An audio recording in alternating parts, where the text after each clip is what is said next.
La verdad es que ayer fue un privilegio estar con el grupo de alabanza, estar con todos, y me encanta verles y sobre todo ver los años que tienen, que son muy jovencitos, y eso es un regalo del Señor. Recordaba al verlos una anécdota muy conocida del famoso predicador Moody, un día que regresaba de una reunión en una iglesia pequeña y uno de sus amigos le preguntó y le dijo, bueno, ¿cómo ha ido la evangelización? Y él dijo, pues se convirtieron 2,5 personas, porque quería decirle algo a su amigo. Entonces su amigo le dijo, vale, entonces se convirtieron 2 personas adultas y un niño. Y Moody le respondió, no, 2 niños y una persona adulta. Los niños tienen toda su vida por delante. Y me encantó verlos esta mañana. Y yo creo que es bueno que les demos un aplauso a ellos también por lo que están haciendo. ¿Sí?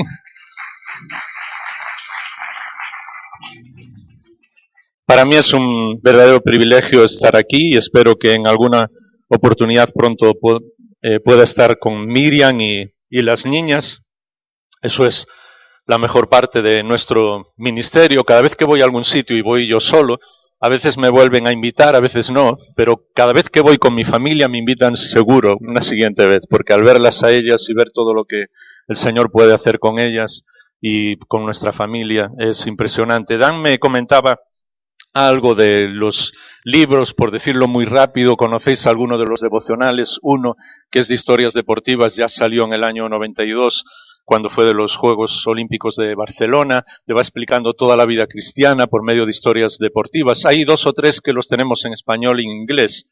Y Dan me dijo, lleva algunos en inglés, porque aquí hay mucha gente que habla inglés.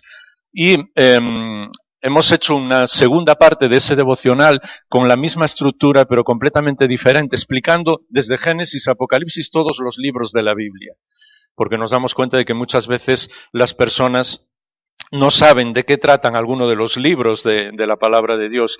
También hay otro devocional que es para leer todos los días del año, pero con historias de cine y de música. Y uno de los libros también que ha ayudado a mucha gente se titula Corazón Indestructible, porque es como Dios restaura nuestro corazón, las cárceles que muchas veces incluso los creyentes tenemos en nuestro corazón cuando tenemos amargura o estamos cansados o desanimados o hay un problema de ansiedad, muchas cárceles entre comillas en las que nosotros entramos, y cómo el Señor nos libera de todo eso para que tengamos un corazón indestructible. Y el libro que vais a ver, que es así muy grueso, se titula Compasión, porque va hablando de la vida del Señor Jesús desde su nacimiento hasta la segunda venida. Y es así porque tiene 52 capítulos, para que como mínimo podamos pasar un año con el Señor. Es para leer de una manera diferente, es para leer un capítulo y luego estar toda la semana hablando con Él, pensando en lo que el Señor tiene para nuestra vida. Y vais a encontrar el que escribimos junto con Dan sobre adoración y alabanza, cara a cara. Y por último, uno que estamos usando mucho a nivel de gente no creyente, que habla sobre la amistad. Son todos los principios bíblicos sobre la amistad. Aparece siempre un versículo de Proverbios al principio, pero no habla de Dios directamente el libro, porque lo que queremos es ganar a las personas por los principios bíblicos. Lo hemos regalado a mucha gente y al final todo el mundo termina preguntándote ¿por qué pone el libro de Proverbios? ¿Por qué habla de la Biblia? Y es una oportunidad buenísima para ayudar a las personas. Y bueno, siempre que estoy en algún lugar, mis hijas se encargan de decirme que tengo que contar alguna historia, siempre. Muchas veces a lo largo de todos estos años que hemos viajado por todo el mundo, una de las cosas que más le gustan a mi familia es cuando nos cuentan historias de cosas que realmente han sucedido. Y una de ellas, que hace relativamente pocos meses un amigo me contó, un pastor en una zona del campo en Guatemala, fue realmente divertida. Yo siempre la cuento, esta como muchas otras, Dan lo sabe, que podemos pasar horas contando historias que sucedieron en iglesias, pero esta la cuento también para que la gente se quede tranquila cuando vas a predicar, ¿no? Porque es una historia en una iglesia muy pobre, en Guatemala, en medio del campo, solamente tenían como una especie de lona, pero toda la gente se reunía con sillas plegables encima de la hierba, y llegó el responsable de la denominación, vino desde los Estados Unidos para hablar en aquella iglesia, y vio que había muchísima gente. Y claro, a ellos no les preocupa tanto el tiempo como a nosotros, porque están acostumbrados, sobre todo los que trabajan en el campo, pues si quitan una mañana o una tarde, pues ya no tienen otra cosa que hacer. Y yo he estado en congresos en Centroamérica donde la gente predicaba 2 horas, 2 horas y media, 3 horas sin ningún problema. Y este hombre, sabiendo de que a la gente le gustaba escuchar, pues dijo, pues vamos a hablar de todo el consejo de Dios, y comenzó en Génesis. Y el propósito de él era explicar absolutamente toda la Biblia, imagínate. La gente, bueno, le gustaba lo que él estaba diciendo, pero el problema es que cuando iba por las 2 horas, según me contaba mi amigo, estaba en las plagas de Egipto, en el Éxodo. Entonces la gente empezaba a preocuparse, no tanto por el tiempo que llevaba, sino por lo que quedaba todavía hasta el final. Y hubo un momento que una rana entró por debajo de la lona y empezó a hacer ruido, y todo el mundo estaba pendiente más de la rana que del predicador, porque ya se habían ido. Él, como buen comunicador, y al ver aquella rana, dice, pues, aquí tenemos una rana, ¿qué querrá decirnos el Señor con esta rana? Y me cuentan que había una señora en la última fila, ya una señora de bastante edad. A mí me encanta la gente mayor, mis papás tienen 86 y 84 años, imaginaos. Pero me encanta la gente mayor porque tiene una sensación de que yo puedo decir lo que pienso, ¿no? Dice, para el tiempo que me queda aquí, yo voy a decir lo que pienso. Entonces esta señora, cuando el predicador dijo, ¿qué querrá decirnos el Señor con esta rana?, se levantó y dijo, exactamente igual que en el Éxodo, deja ir a mi pueblo. Así que comprendió perfectamente el mensaje, y en cuestión de poco más de media hora llegó hasta el Apocalipsis y terminó la predicación. Entonces, para que eso no nos pase a nosotros, vamos directamente a lo que hemos estado leyendo en la palabra de Dios. Y realmente es impresionante leer en la carta a los Efesios y el lugar en el que estáis ahora leyendo como iglesia, el capítulo 5, lo que hemos estado leyendo antes. Esta es una carta, y supongo que lo habéis visto, muy especial, porque era como una carta que era circular, que querían que fuese por todas las iglesias, no solamente a Éfeso, y es un poco como la base de lo que nosotros tenemos. Por eso habla de que tenemos todas las bendiciones espirituales, y repite una y otra vez una frase que supongo que lo habréis visto y es genial, y la deberíamos tener subrayada en nuestra Biblia, que es en Cristo. Todo, absolutamente todo lo que tenemos es en Cristo, por medio de Él. Y claro, aquí cuando llega el capítulo 5, tal como hemos leído, y nos habla de ser imitadores del Señor, de ser imitadores de Dios, nos dice que esa clave de vivir en Cristo es sencillamente porque Él nos amó y se entregó por nosotros. Y siempre que habla en el Nuevo Testamento sobre el amor de Cristo, habla también sobre la entrega, porque nos está diciendo que el amor de Dios no es solamente un amor de palabras. Si tú amas, pero no te entregas, es solamente palabras, solamente estás hablando de amor, pero no sirve de nada. Y es, además, esa entrega, porque no es solo entrega. Si tú te entregas, pero no amas, era lo que le pasaba a los escribas y fariseos, a los maestros de la ley en el tiempo de Cristo, que hacían muchas cosas, mucho trabajo, pero no amaban. Eso lleva al orgullo. Entonces, me encanta que siempre que habla del Señor Jesús menciona las dos cosas. Nos ama y se entrega. Y ese es el ejemplo para nosotros. Amar a todos y entregarnos a todos. Y entonces nos habla de lo que era nuestra vida antigua, de cómo vivíamos antes y cómo quien transforma nuestra vida es el Espíritu de Dios. Y llega a esa clave en el capítulo 5 y el versículo 18, cuando nos dice que la vida cristiana se resume, por decirlo de alguna manera, en que el Espíritu de Dios nos llene por completo, que transforme absolutamente nuestra vida. Y como vamos a ver, es algo trascendental, porque es el Espíritu de Dios nuestro abogado dentro de nosotros. El Señor Jesús es nuestro abogado en el cielo, el que nos defiende de cualquier tipo de ataque, pero el Espíritu Santo es el abogado dentro de nosotros que nos defiende de cualquier cosa que quiera vencernos, incluso que nos defiende a veces hasta de nosotros mismos, que nos ayuda, como vamos a ver, y sobre todo como vamos a ver en nuestra relación con el Padre y con el Señor Jesús, en cuanto a nuestra relación de adoración también. Porque Dios es perfecto y es inmensamente feliz. Y de lo que es su carácter, Él es inmensamente feliz precisamente por eso, porque es un Dios en tres personas, Padre, Hijo y Espíritu Santo. Y si recorres toda su palabra, toda la Biblia, vas a ver que siempre el Padre quiere glorificar al Hijo, el Hijo quiere glorificar al Padre, el Espíritu Santo está para glorificar al Padre y al Hijo. La clave de la felicidad, por decirlo un concepto nada teológico de Dios, está en que siempre está buscando la gloria de otra persona. Y eso ya nos enseña mucho a nosotros. Porque la clave de nuestra felicidad en la vida, contrariamente a lo que el mundo piensa, es buscar la gloria de las demás personas. El que las demás personas realmente puedan sentirse bien, que puedan honrar a Dios. Y por eso llega ese versículo y nos dice que necesitamos ser llenos del Espíritu Santo. Y por eso, al principio de todo, nos habla de que esa clave de que el Señor es el Señor, de que Jesús es el Señor, solamente puede ser por medio del Espíritu Santo.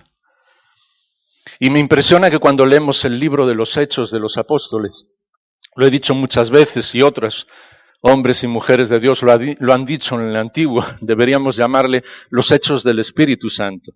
Porque es realmente Él el que va haciendo todo, el que va llenando la vida de los discípulos, de las mujeres que estaban con ellos, de la primera iglesia, aún con todos sus defectos, y están llegando a todas partes proclamando el Evangelio. Tanto es así que al final del primer siglo, incluso los historiadores los que dan las cifras más bajas nos dicen que al final del primer siglo había más de 500.000 de cristianos en el Imperio Romano, a pesar de toda la persecución, porque eran personas que vivían guiados por el Espíritu Santo. Y cuando leemos y vemos lo que hacía la primera iglesia, no hacían nada sin orar, no daban un paso sin buscar la voluntad de Dios, no se movían en absoluto sin pedir al Espíritu de Dios que les guiase. Y por eso reconocían el señorío de Cristo en sus vidas. Pero al llegar ahí, a Efesios 5:18, y nos dice ser llenos del Espíritu Santo, necesitamos recordar algunas cosas. Y enseguida vais a ver qué tiene que ver eso también con nuestra adoración, con el estar en la presencia del Señor. Esa frase literalmente es muy difícil de traducir cuando habla de ser llenos del Espíritu de Dios, porque está en imperativo, así que es algo que Dios nos pide. Pero también está en un tiempo pasivo, en el sentido de que es Dios el que nos va llenando. No se trata de que nosotros seamos muy buenas personas, sino que nos dejemos guiar por el Espíritu de Dios y llenar por el Espíritu de Dios. Y es un tiempo continuo. No quiere decir que sea una experiencia en la vida, sino que es algo que tenemos que vivir siempre, todos los días. En todos los momentos, como decir, Espíritu de Dios sigue llenándome porque Él sigue trabajando en nuestra vida. Y me encanta que lo primero que dice después de ser llenos del Espíritu Santo, ¿os acordáis que lo leímos todos juntos? Es, cuando sois llenos del Espíritu Santo, una consecuencia, por eso está en gerundio, hablando entre vosotros con himnos, cánticos y salmos y con cánticos espirituales. Porque cuando amas a Dios y cuando el Espíritu Santo te llena y cuando descubres quién es Dios, lo veíamos ayer en el grupo de alabanza, y descubres la belleza de Dios, no puedes dejar de hablar de Él. Es imposible dejar de hacerlo, de la misma manera que es imposible dejar de hablar de la persona que amas, o de cuando amas a tu familia, o incluso cuando amas algo en la vida. A veces yo digo en broma, y le digo a alguno de mis amigos que puedo llegar a conocer a una persona, si tengo una comida con esa persona, puedo llegar a conocer qué es lo que ama, porque es de lo que me va a hablar en ese momento. El Señor Jesús lo dijo, ¿os acordáis? De la abundancia del corazón habla la boca. Entonces, si una persona está hablando mucho de algo, de sus negocios, es una persona que ama los negocios. Si habla de su familia, es que ama a su familia. Si habla de lo que sea, está demostrando su amor. Lo que la Biblia nos dice es que cuando el Espíritu de Dios nos llena, la reacción normal es hablar de Él. Es cantar. Hay una frase de un amigo mío que escribió en un libro que dice: si no te gusta cantar, ¿para qué quieres ir al cielo? Él lo dice un poco medio en broma, pero en cierto modo está llegando a algo que es la esencia de nuestra relación con Dios, porque cuando amamos a alguien, ¿qué es lo primero que hacemos? Cantamos. ¿Quién de nosotros, los que estamos casados, no le ha hecho una canción a su mujer? O la mujer a su marido, o a sus hijos. ¿Quién de los hijos no hace una canción a sus papás? ¿Quién incluso, viendo hasta partidos de fútbol y de deportes, no ha estado abrazado con no sé quién a su lado que ni lo conoce cantando un gol o lo que sea? ¿Os dais cuenta? Todos adoramos a alguien y la reacción cuando el Espíritu de Dios nos llena es, sin ninguna duda, cantar. Es alabar, es adorar. Es expresar lo que hay dentro de nuestra vida, de nuestro corazón. Y esa es la razón por la que muchas veces, incluso esa discusión que a veces tenemos, pues ¿qué es más importante, adorar o evangelizar? Son discusiones que las ponemos nosotros mismos, que no existen en la Biblia.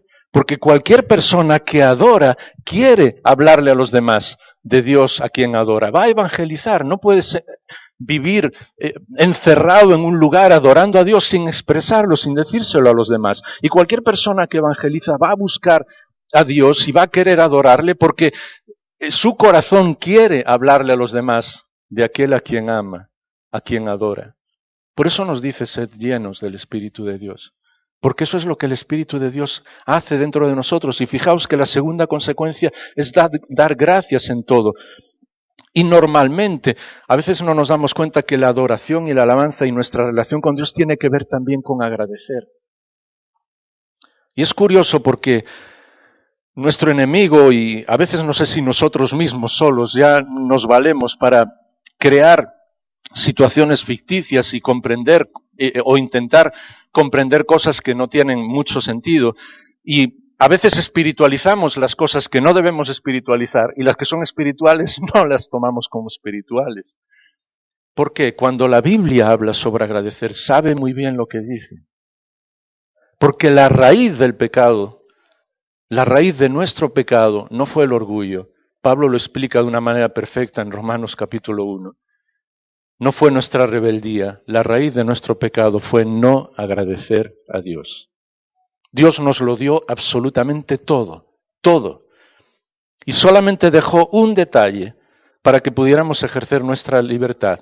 Un árbol muy sencillo. Imagínate, en el paraíso, miles de plantas y árboles diferentes, pero solo uno para que pudiéramos ejercer nuestra libertad. ¿Y sabes lo que hicimos nosotros? En lugar de agradecer todo el paraíso y los miles de bendiciones y sobre todo la relación con Dios personal, nosotros escogimos desobedecernos, rebelarnos.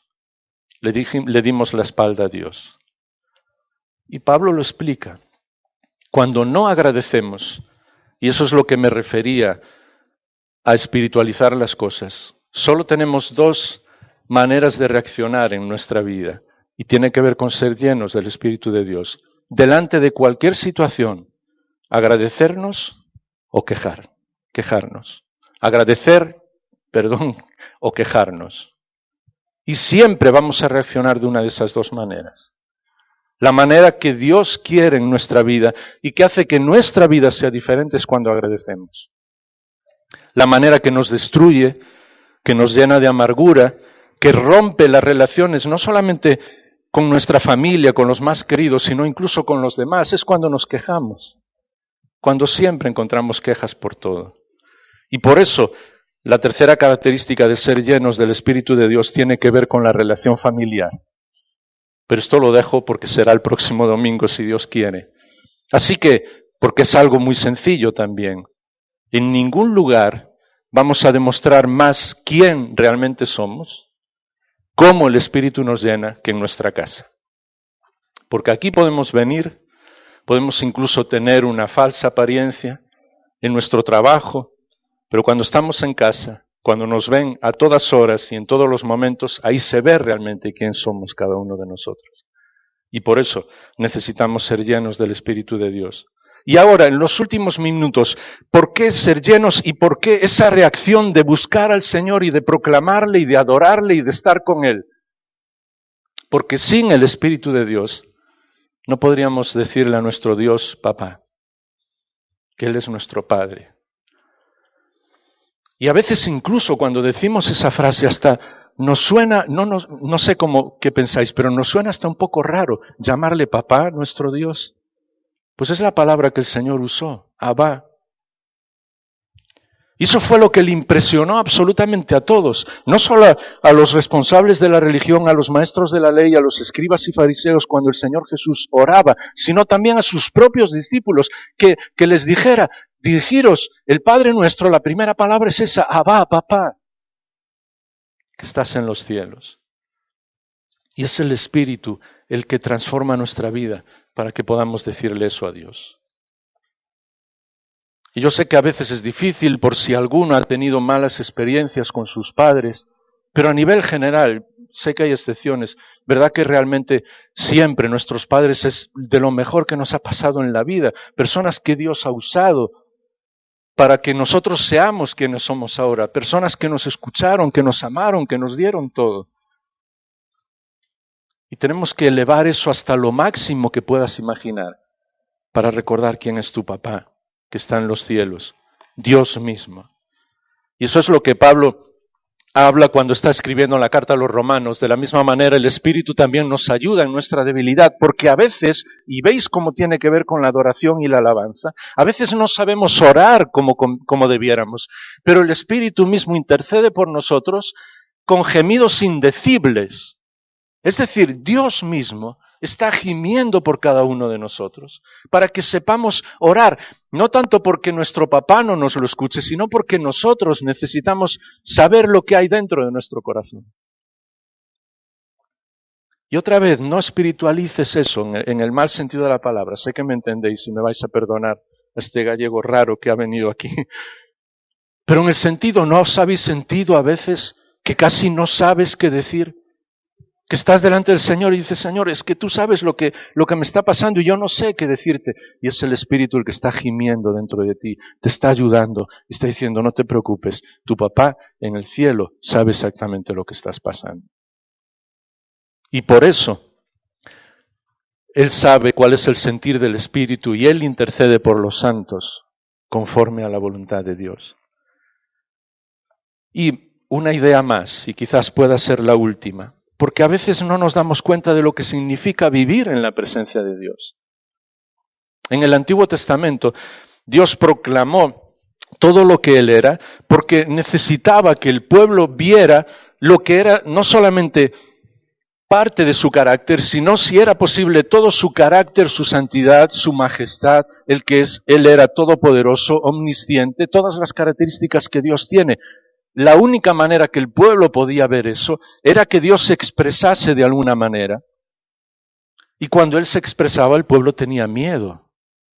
Porque Dios es realmente alguien mucho más impresionante de lo que ni siquiera podemos imaginar. Entonces hubo un momento en el que Él hablaba al pueblo, lo hacía por medio de Moisés, ¿os recordáis? Y el pueblo mismo dijo, no, es mejor que Moisés vaya. Y era tal la belleza de Dios y su resplandor, que cuando Moisés estaba con él, sin él darse cuenta, todo su rostro resplandecía. Es una imagen muy bonita, no tenemos tiempo para hablar de eso, porque siempre que en el Antiguo Testamento habla de que Dios resplandece su rostro, es la misma frase en hebreo que construye para sonreír. Cuando el salmista canta y dice, Señor, que resplandezca tu rostro sobre mí, está diciendo, papá, sonríeme, que yo me dé cuenta que estoy haciendo las cosas bien, o como decía David, guíame hacer las cosas bien. Mira si hay alguna cosa que hago mal y háblame. Pero por favor que tu rostro resplandezca. Y ellos se dieron cuenta. Y más adelante la presencia de Dios se reflejaba en lo que era el arca del pacto, el arca de la alianza. ¿Os recordáis? ¿Os acordáis? Pero después cuando se construye el templo, Dios de alguna manera se limita la expresión de su gloria en el templo, en aquel lugar. Porque Dios está en todos los lugares. Pero se manifestaba para que el pueblo lo entendiera en el templo. Esa es su promesa, yo llenaré de gloria esta casa. Y recordáis que incluso había una parte en el templo donde había un velo y más atrás estaba el lugar santísimo. Y allí, en ese lugar, solamente el sumo sacerdote una vez en el año podía entrar allí, porque la presencia de Dios era lo más impresionante que nadie podía imaginar. Pero un día, y esto tiene que ver con nuestra expresión y nuestro corazón delante de Dios, ¿os acordáis? El Señor Jesús fue a una cruz, Dios se hizo hombre.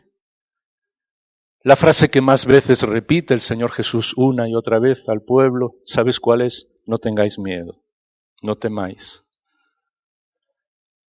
Y cuando el Señor está en la cruz entregando voluntariamente su vida, porque me impresiona cómo la Biblia va explicando todo, dice que inclinó su cabeza como dando permiso a la muerte y entregó su espíritu. Y la Biblia dice que el velo del templo se rasgó en dos.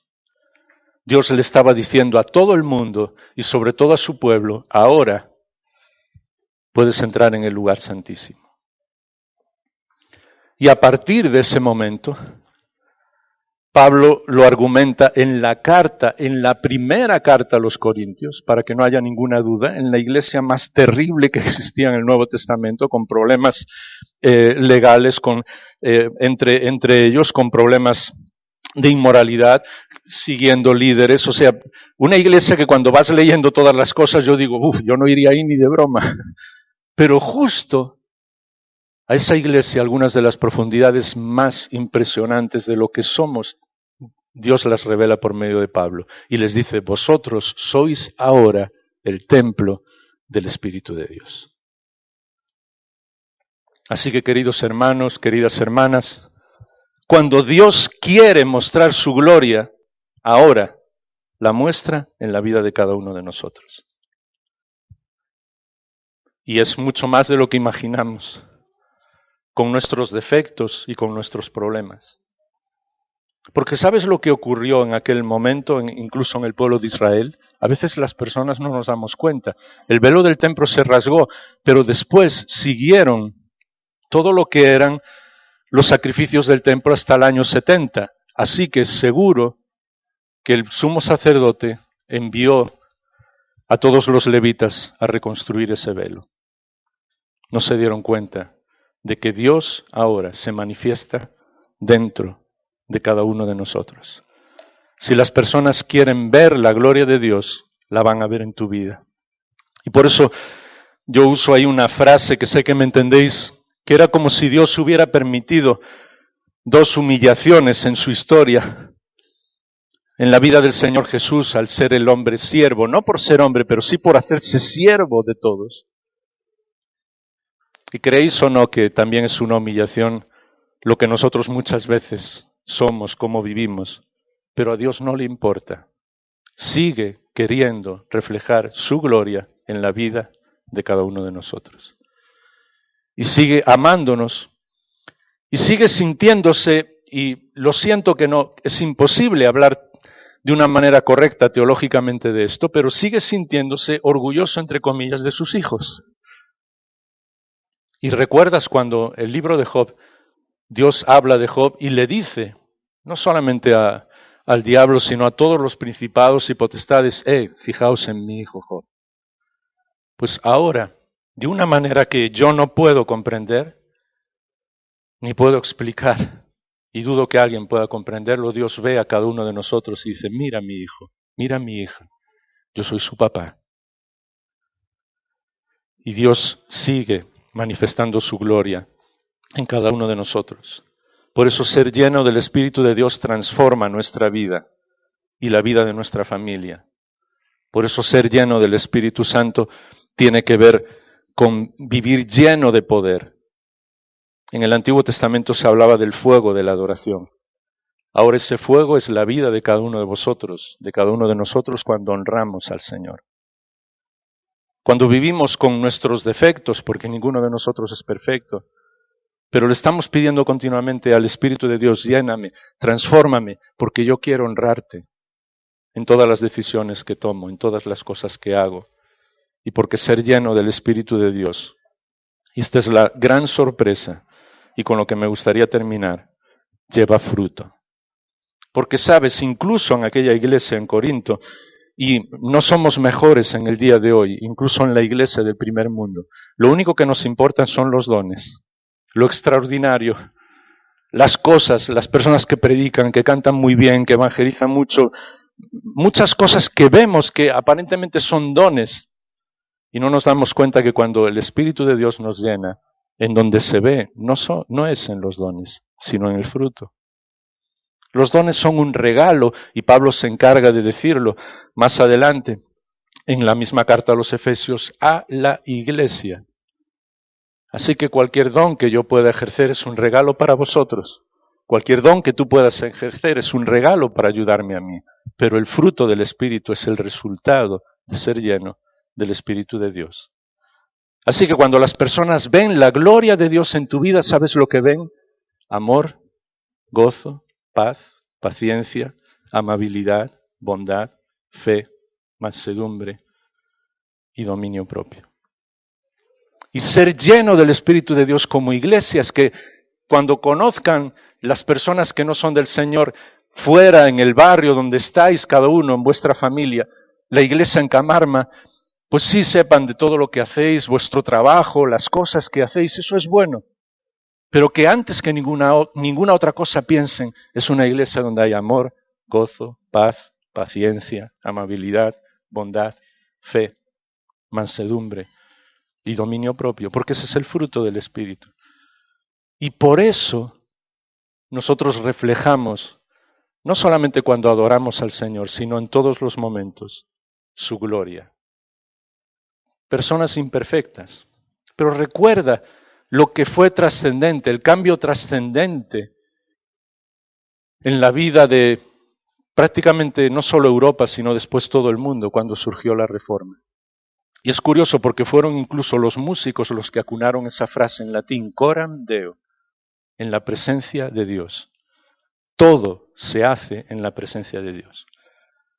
Y cuando estás en tu casa, cuando estás estudiando, cuando estás trabajando, cuando estás hablando con los vecinos, cuando estás ayudando, Dios está contigo.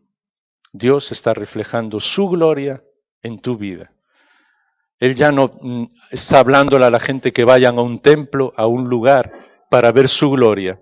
Él ya no dice en el Nuevo Testamento, voy a llenar de gloria mi casa. Está diciendo que va a llenar de gloria tu vida. Vasos imperfectos, rotos. En la segunda carta a los Corintios, Pablo lo explica de una manera absolutamente sublime en el versículo 5. Pero al fin y al cabo, vasos que Dios usa para mostrar su gloria.